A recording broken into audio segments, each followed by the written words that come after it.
सभी को आत्मवंदन। नमस्ते, आत्मवंदन। सभी जो आज जुड़े हैं और जो अभी और थोड़े जुड़ रहे हैं, उन सभी को आत्मवंदन। आजकल हम 40 मैसेजेस फ्रॉम 40 मास्टर्स के संदेश सुनते जा रहे हैं। ये सी अरुणा जी ने चैनल किए हैं मैसेज, अर्थात कि उस आत्मा से, उस जो पूर्ण आत्मा है, जिन्होंने हमें ये डिवाइन बींग्स, जिन्होंने हमें ये संदेश दिए हैं, उन्होंने उनको चैनलिंग रूप में हमें किताब में लिख के दिया है। और सभी जो यहाँ पर मास्टर्स आ रहे हैं, एक ना एक मास्टर के बारे में, एक डिवाइन मास्टर के बारे में हमें बता रहे हैं। और इस श्रृंखला में आज रीता चौधरी जी, जो कि एक अध्यापिका हैं, उन्होंने पूरी जीवन भर अध्ययन का ही काम किया है और अब स्पिरिचुअल टैबलेट में स्पिरिचुअल काउंसलर हैं, सभी जगह क्लासेस लेती हैं। और आज रीता चौधरी जी, जो दिल्ली की निवासी हैं, वो हमें श्री राम के बारे में बता रही हैं। तो बहुत बहुत धन्यवाद रीता जी। आज हम आपसे विजडम लेंगे राम जी, हमारे प्यारे राम जी के बारे में। नमस्ते मैम। सभी मास्टर्स को मेरा आत्मवंदन। आज मैं मास्टर सी अरुणा द्वारा रचित पुस्तक 40 मैसेजेस बाय 40 मास्टर्स, जिसमें उन्होंने मास्टर्स की चैनलिंग को ही बताया है, उसमें से मैं श्री राम के संदेश को अपने शब्दों में कहने की कोशिश करूंगी। और उससे पहले मैं आपसे और भगवान राम से प्रार्थना करती हूँ कि उनके इस संदेश को कहने में, मेरे अपने शब्दों में बोलने में यदि कोई त्रुटि हो जाए तो प्लीज सभी मास्टर्स और भगवान राम मुझे क्षमा करना। तो मास्टर्स, मैं ये कहूंगी कि भगवान राम ने जो इस मैसेज में पहला पहला वाक्य ही बोला है, वो उसको पढ़कर ही समझ आ जाती है कि कितने सरल हृदय के इंसान थे वो। उन्होंने क्या कहा कि आप मुझे श्री उपसर्ग लगाकर किसी बंधन में मत डालो, मुझे किसी जाल में मत फंसाओ, क्योंकि मैं तो आप सब लोगों की तरह एक आम आदमी हूँ, एक साधारण व्यक्ति हूँ।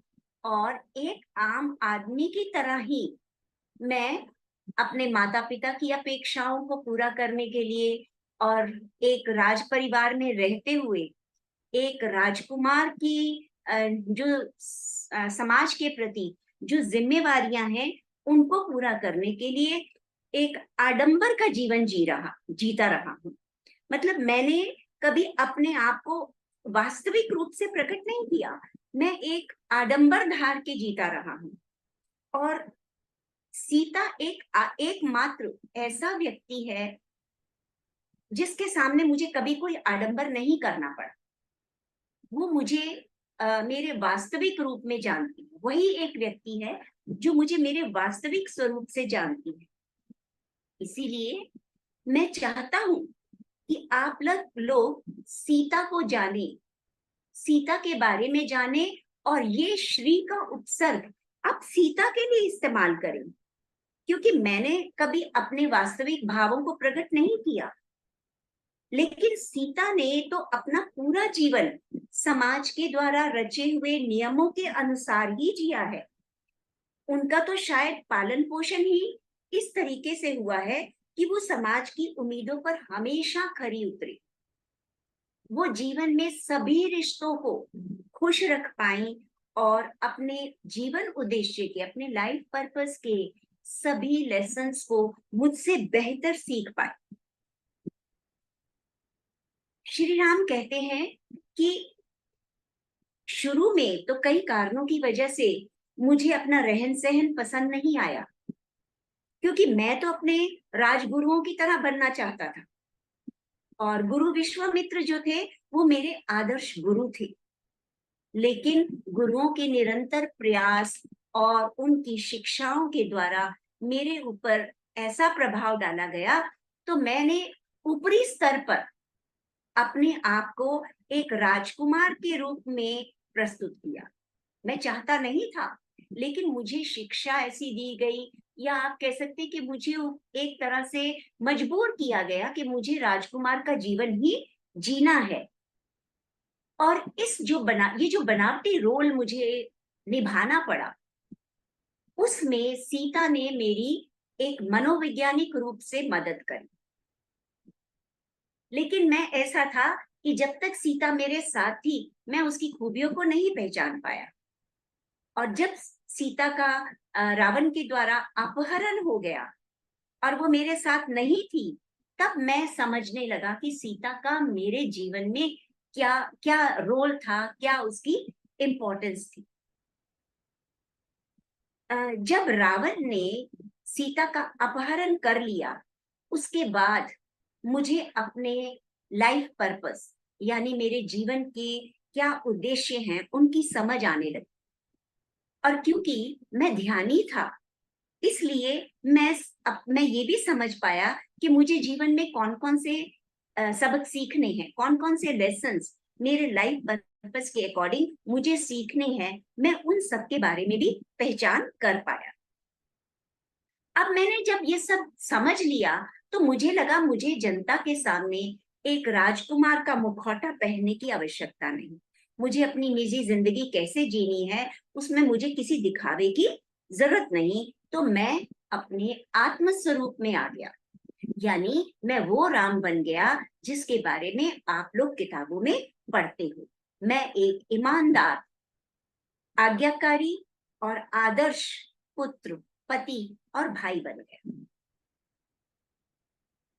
शुरू शुरू में तो मैं किसी भी अन्य राजकुमार की तरह ही रहना चाहता था। जब मैंने शिक्षा ही ऐसी पाई और जब मेरे ऊपर इतना मतलब आसपास के लोगों ने इतना कंपेल किया, तो मैं भी एक सामान्य राजकुमार की तरह ही रहना चाहता था, एक राजा के रूप में आरामदायक जीवन बिताना चाहता था।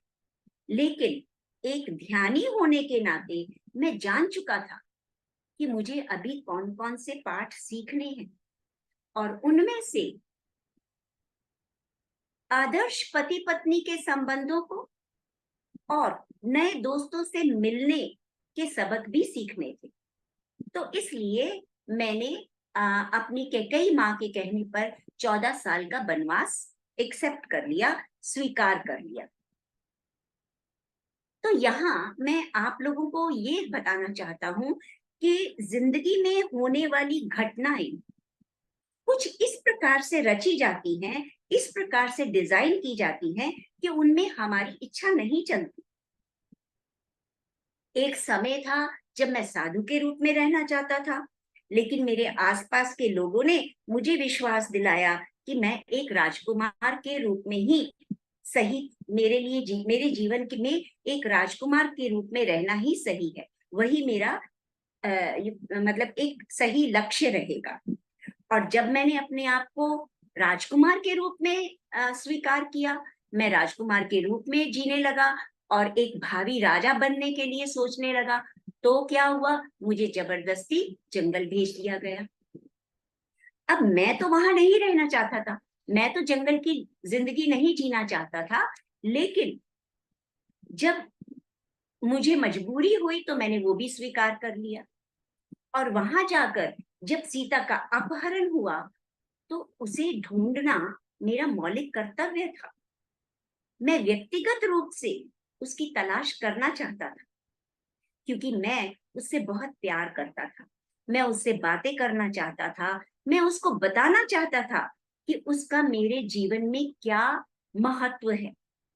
शादी के बाद और रावण के द्वारा उनका अपहरण होने के बीच का जो समय था, उस पीरियड में सीता ने जो मेरी मदद की थी, उस पीरियड में मेरे अंदर क्या क्या परिवर्तन आए और उनसे मेरा जीवन कितना बदल गया। मैं सोचता था काश मैं सीता को ये सब कुछ बता पाऊं, लेकिन सीता मेरे साथ नहीं थी।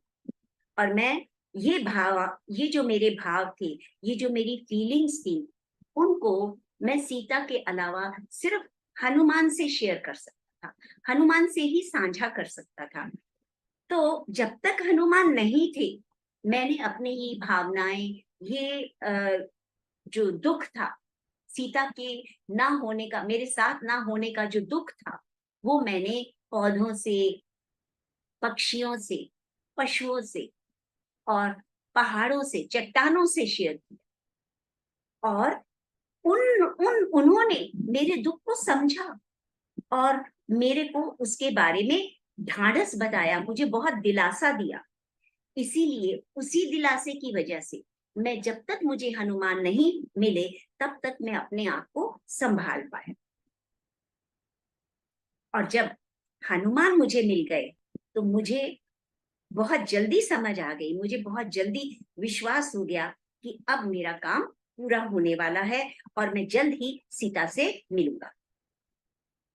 इस पीरियड के दौरान, सीता के मिलने से पहले, मुझे कुछ बहुत अच्छे अच्छे दोस्त भी मिले, जिनके कारण मेरी आध्यात्मिक और शारीरिक विकास हुआ।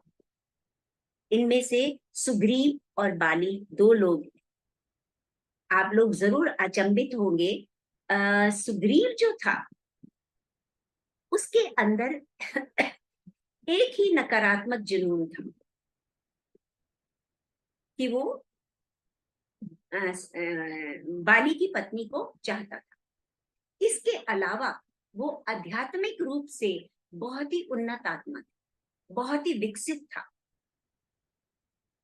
और विभीषण और हनुमान तो दो ऐसे व्यक्ति थे जिनको मैं ये कह सकता हूं कि वो गुरुओं के भी गुरु थे।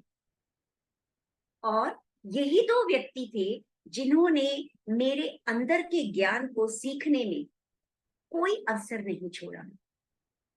वो हमेशा किसी ना किसी तरह से मेरे अंदर के ज्ञान को उभार कर मुझसे वो सीख लेते थे। उन्होंने ही मुझे मेरे अंदर छिपे हुए आध्यात्मिक लक्षणों से परिचित करवाया और उस ज्ञान को उन तक प्रवाहित करने में भी मेरी मदद की। उनकी ये निपुणता और उनकी ये समझ ही उनके वर्तमान स्तर पर विकास का रहस्य है। उनका उनका दूरदृष्टि उनकी दूरदृष्टि इतनी विकसित थी, जिसको हम आजकल कहते हैं थर्ड आई। उनकी थर्ड आई ओपन थी, या हम कह सकते हैं उनकी दूरदृष्टि इतनी विकसित थी, या हम ये कह सकते हैं कि वो 360 डिग्री तक देख सकते थे। वर्तमान में रहते हुए वो पास्ट और प्रेजेंट को देख सकते थे और उनको ये समझ थी कि कहां पर कौन सी चाल सफल हो सकती है, कौन सी युक्ति लगाने से सफलता मिल सकती है।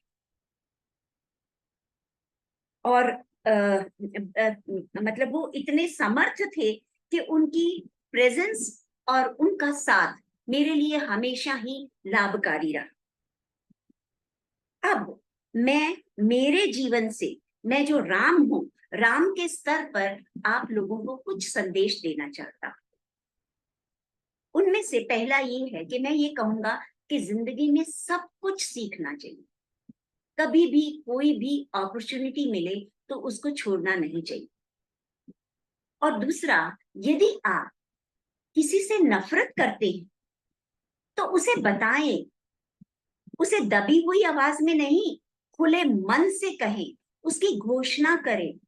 क्योंकि जब आप अपनी नफरत को खोलकर कहेंगे, तभी मास्टर्स आपको उस नफरत के पीछे का कारण समझ आएगा। ये किसी के समझाने से नहीं आता मास्टर्स। जब हम अपनी नफरत को, सबसे पहले किसी भी भाव को, सिर्फ नफरत नहीं, पर यहाँ पर उन्होंने नफरत के बारे में बात की कि जब तक हम अपनी नफरत को एक्सेप्ट नहीं करेंगे कि यस, मुझे ये सामने वाला व्यक्ति, सामने वाली वस्तु या सामने वाली परिस्थिति से नफरत है, तो तब तक हम उस नफरत का कारण ही नहीं समझ पाएंगे।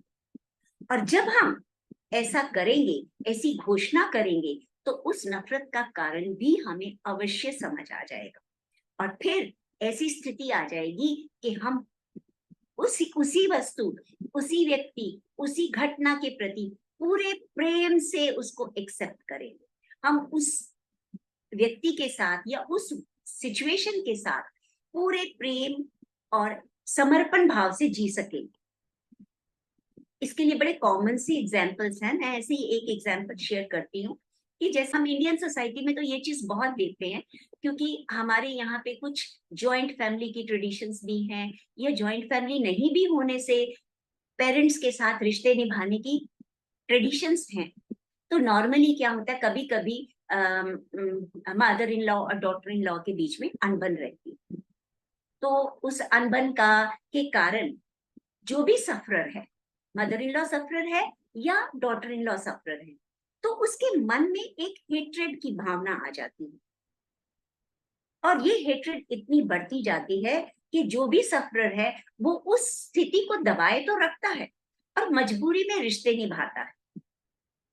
लेकिन यदि वो अपनी इस नफरत के भाव को एक्सेप्ट करे कि हाँ मुझे नफरत है, तो शायद उसको ये कारण, इस नफरत का कारण समझने में आसानी होगी कि कहीं पिछले जन्म में उसने उस व्यक्ति के साथ कोई ना कोई गलत भाव जरूर किया होगा, जिसके कारण आज वो मेरे साथ ऐसा कर रहा है। तो मास्टर्स, ऐसा करने से ही हम अपनी उस नफरत को रिलीज भी कर पाएंगे और सामने वाले व्यक्ति के साथ निभाना भी सीख जाएंगे। और अगर हम उस नफरत को दबाए रखते हैं, तो वो नफरत हमारे एक जन्म में के लिए नहीं, वो हमारे सूक्ष्म शरीर में ऐसी दबी रह जाएगी कि वो जन्मों जन्मों तक हमें परेशान करेगी। और हम जो लेसन सीखने के लिए आए हैं, जिस सबक को सीखने के लिए हमने ये शरीर धारण किया है, वो पूरा नहीं हो पाएगा। और फिर अगले जन्म कई जन्म लेकर ज्यादा कठिन, ज्यादा मुश्किलों से, ज्यादा बड़े बड़े चैलेंजेस से हमें वो लेसन सीखना पड़ेगा। इसके बाद उन्होंने एज अ किंग, एक राजा होने के नाते जो संदेश दिया है, उन्होंने क्या बताया है कि हमें एक समय में एक ही कार्य करना चाहिए। उन्होंने मल्टीपल टास्किंग के लिए मना नहीं किया, लेकिन वो कहते हैं कि एक समय में एक ही कार्य करना चाहिए। जैसे अगर आप रात को ध्यानी हैं, तो आप दिन के समय ध्यानी नहीं हो सकते, क्योंकि मास्टर्स, दिन के समय हमें और बहुत सारे फर्ज निभाने पड़ते हैं, बहुत सारे रिश्ते निभाने पड़ते हैं, तो उस समय हम ध्यानी नहीं बन सकते। मान लीजिए आप दिन के समय किसी ग्रुप में हैं और उस ग्रुप में किसी टॉपिक पर डिस्कशन हो रही है। अगर आप उस टॉपिक के बारे में ज्ञान रखते हैं, मेरी आवाज आ रही है? अरे मैम, अच्छा, तो अगर आप उस टॉपिक के बारे में ज्ञान रखते हैं, तो अपना ज्ञान आप साझा करेंगे। और अगर ज्ञान नहीं रखते हैं, तो उस स्थिति में आप मौन रहकर ज्ञान प्राप्त करेंगे। उस स्थिति में आप ध्यान तो नहीं कर सकते। अगर आप किसी ऑफिस में काम कर रहे हैं, अपने बॉस के सामने हैं, तो ऑब्वियसली उस समय आप अपने बॉस की इंस्ट्रक्शंस को लेंगे कि वो किस काम को किस तरह से करवाना चाहते हैं। उस समय आप ध्यान नहीं कर सकते। या आप खाना बना रहे हैं, तो खाना बनाते वक्त आपको पूरी तरह से वर्तमान में रहना पड़ेगा। उस खाने को सबके लिए आपने गुणकारी बनाने के लिए आप उस समय ध्यान तो नहीं लगा सकते, लेकिन उस समय आपको वर्तमान में रहना जरूरी है। और कोई भी स्थिति हो, तो जो स्थिति में आपने जो काम जिस समय के लिए चुना हुआ है, उसके अकॉर्डिंग हमें उस समय पूरी तरह से परफेक्शन से उस काम को निभाना है। तो इसके बाद उन्होंने कहा कि अगर हम वर्तमान में रहकर हर काम को करते हैं, और जिस समय के लिए जो ड्यूटी हम कर रहे हैं, बिकॉज हम जब पृथ्वी स्कूल में आते हैं, प्लैनेट अर्थ में आते हैं, तो हम बहुत सारे रोल निभाने के लिए आते हैं, कई तरह के लेसन सीखने के लिए आते हैं, जिसमें जिसके प्रति भी हम जो भी फर्ज पूरे कर रहे हैं, उनसे भी हमें लेसन लेने हैं। तो उन सबको निभाने के लिए हमें वर्तमान में रहना जरूरी है, क्योंकि शरीर धर्म और कुटुंब धर्म को अवॉइड करके, छोड़कर हम स्वधर्म को कभी भी सही तरीके से नहीं निभा सकते। हमें अपने सारे धर्मों को सही रूप से, सही मात्रा में पूरा निभाना है। आखिर में श्री राम ने क्या कहा कि यदि ये पृथ्वी नामक स्कूल जो, ये पृथ्वी नामक ग्रह जो है, ये एक स्कूल है, जहां हम नए नए अनुभव लेने के लिए, नए नए लेसन सीखने के लिए आते हैं। तो इस पृथ्वी पर ये जो भौतिक जीवन है, ये भौतिक जीवन में आध्यात्मिकता का क्या क्या रोल है? तो ये आध्यात्मिकता जो है, ये एक पोस्ट डॉक्टोरल रिसर्च, यानी ये एक पोस्ट ग्रेजुएशन से भी बढ़कर है। हम पोस्ट डॉक्टोरल रिसर्च का मतलब है कि हम सच्चे मायने में अपनी खोज करते हैं। मैं कौन हूं, मेरा जीवन का पर्पस क्या है। तो ये हमारे लिए एक आध्यात्मिक खोज बन जाती है। जैसे आपने रमन महर्षि के बारे में पढ़ा है, रमन महर्षि ने अपना पूरा जीवन हु एम आई को जानने में और हु एम आई को समझाने में ही बिता दिया। तो ये जो पोस्ट डॉक्टोरल रिसर्च है, इनके जो स्टूडेंट्स होते हैं, यानी वो स्टूडेंट्स जो आध्यात्मिकता में आगे बढ़ जाते हैं, वो स्टूडेंट्स का बुद्धि का स्तर इतना विकसित होता है कि उनको हमें छोटी छोटी बातें समझाने की आवश्यकता नहीं पड़ती। तो ये था श्री राम का मैसेज। और अंत में मास्टर अरुणा ने हम सब के लिए एक मैसेज दिया है कि हम सबको सही तरीके से जीना है, अपनी वर्तमान जिंदगी को समझना है, हर खुशी और हर गम में आनंद लेना है, क्योंकि पूरे विश्व में मनुष्य ही एकमात्र प्राणी है जो जीवन की योजनाओं को समझकर आत्मसात कर रहा है, उसमें भाग ले रहा है, और वो ही आध्यात्मिकता के अमृत का भी आनंद ले रहा है। ये है मास्टर अरुणा का मैसेज। थैंक यू मास्टर्स, मुझे इतनी पेशेंस से सुनने के लिए। आई होप जो मैंने कहा शायद आपको समझ आया हो। अब आप प्लीज अपने अपने जो भी ज्ञान है उसमें और ऐड कर सकते हैं। Thank you masters. बहुत बहुत धन्यवाद रीता मैम। और राम जी तो बहुत अच्छे संदेश दिए हैं। और कोई भी अगर आप बोलना चाहें, या आप ये रीता जी हमें बताना चाहें कि आपने राम जी ही क्यों चुने। हाँ, आप वैसे तो हम सभी के प्रिय हैं, फिर भी आप अपने मन से उनके बारे में अगर कुछ कहना चाहें या कुछ और। जी, मैं एक्चुअली बचपन से, बहुत छोटी उम्र से गीता पढ़ना चाहती थी, लेकिन मुझे भागवत गीता समझ नहीं आती। मैंने जब भी कोशिश की तो मैं समझ नहीं पाई और फिर उसको छोड़ दिया। हालांकि मन में हमेशा ये संकल्प होता था कि भगवान मुझे कोई ऐसा जरिया दो कि मैं भगवत गीता को समझ पाऊं। और जो बहुत लेटर स्टेज पे मुझे मौका मिला, और मैं बहुत खुश हूँ कि मैं जितना उसको समझ पा रही हूँ। लेकिन रामायण एक ऐसा मतलब ग्रंथ था जो हमारे घर में भी था, जिसको मेरी मदर भी पढ़ती थी। शादी के बाद भी मुझे वो, शादी के समय भी वो मुझे दिया गया, और मेरे बच्चों की डिलीवरी से पहले भी मैं उसको पढ़ती रही। तो मैं राम के जीवन से बहुत ही ज्यादा प्रभावित होती थी कि मैं ये सोचती थी कि भगवान होते हुए भी मनुष्य का शरीर धारण करके उन्होंने कितने कष्ट सहे। तो ये कष्ट सिर्फ हम लोगों को सिखाने के लिए सहे कि हम लोग समझें कि जीवन लेने का मतलब ही यही है कि जो भी हमें सुख और दुख आते हैं, उनको सहते हुए हमें किस तरह से सामान्य स्थिति में रहकर अपना जीवन गुजारना। तो इसीलिए जब मैंने वो इंडेक्स पढ़ा, तो मुझे जैसे ही राम जी का नजर आया तो मैंने सोचा मैं जरूर बोलूंगी। Thank you so much Anuradha ma'am, जी आपने जी मौका दिया। जी जी जी। और आपने बहुत मतलब आराम से हमें उनकी एक एक बात बड़े अच्छे से बताई। और मैं हर एक जो पर्सन यहाँ पर आ रहे हैं, वो अपना गुण उसमें मैसेज के साथ ले आ रहे हैं, तो वो भी एक बात होती है। तो बहुत बहुत धन्यवाद। और कोई कुछ कहना चाहते हैं इसके बारे में, या राम जी के संदेश से हम क्या सीख सकते हैं, या आप क्या सुन रहे हैं, कुछ अगर बोलना चाहें तो। जी मैम, अन्नपूर्णा जी, या कोई भी, या प्लीज मैम। मैं बोल सकती हूँ। यस। आत्मवंदन, सभी को आत्मवंदन।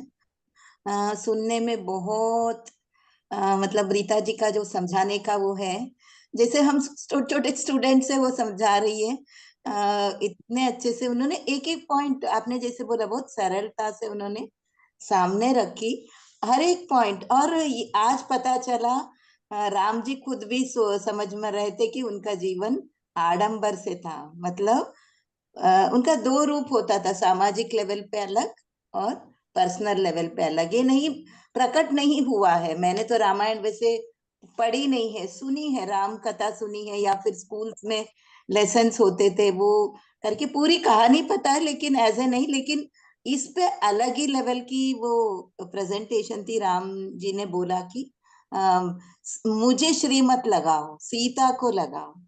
ये मुझे ये लगता है, अगर इसका हम थोड़ा सा भी सार ले ले तो कितनी बड़ी बात है। वो कितने सरल थे, जैसे मैडम ने बोला, सरलता का समझ में आता है। और पूरा श्रेय उन्हीं को दिया। सीता के साथ में था तो वो एक मनोवैज्ञानिक थी।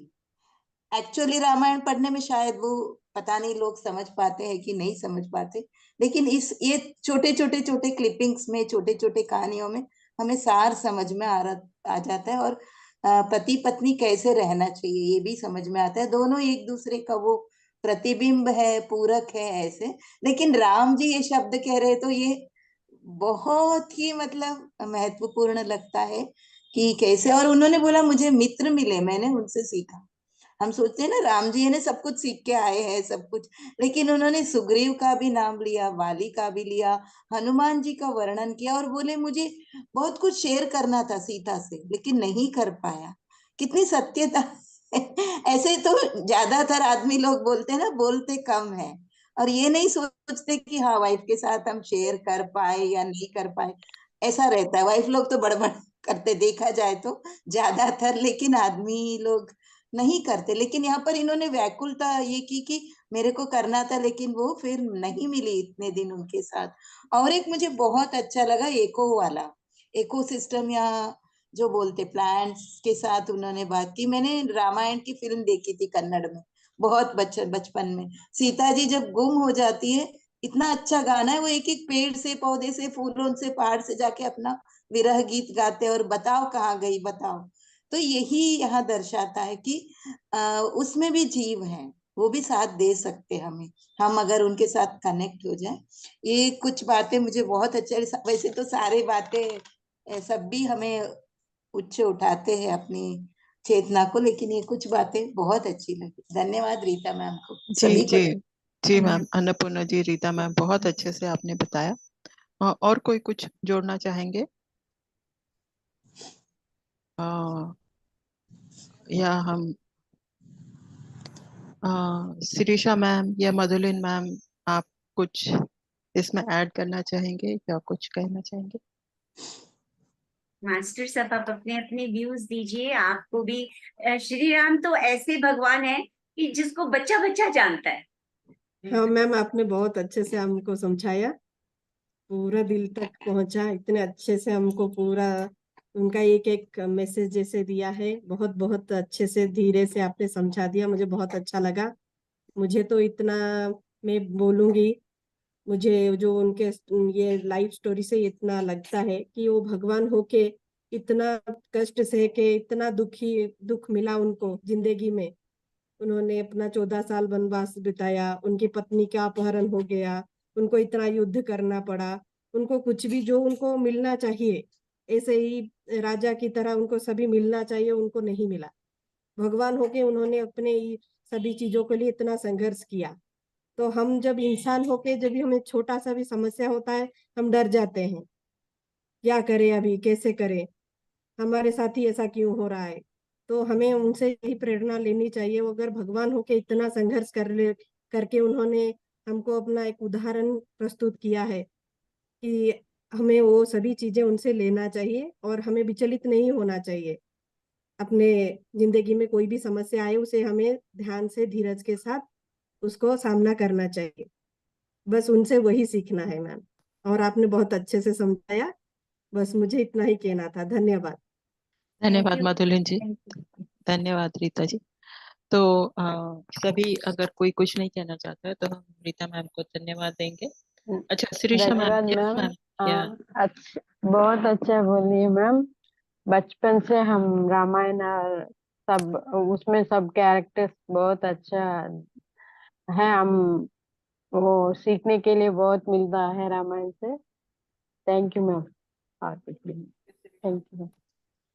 रीता मैम, आपको बहुत बहुत धन्यवाद दिल से। आप बहुत अच्छे तरह से राम जी का मैसेज हम सबको इतना अच्छी तरह से समझाए, उसको फिर एग्जाम्पल के साथ रियल लाइफ में इम्प्लीमेंट करना भी हम बताए। Really thank you from the bottom of my heart.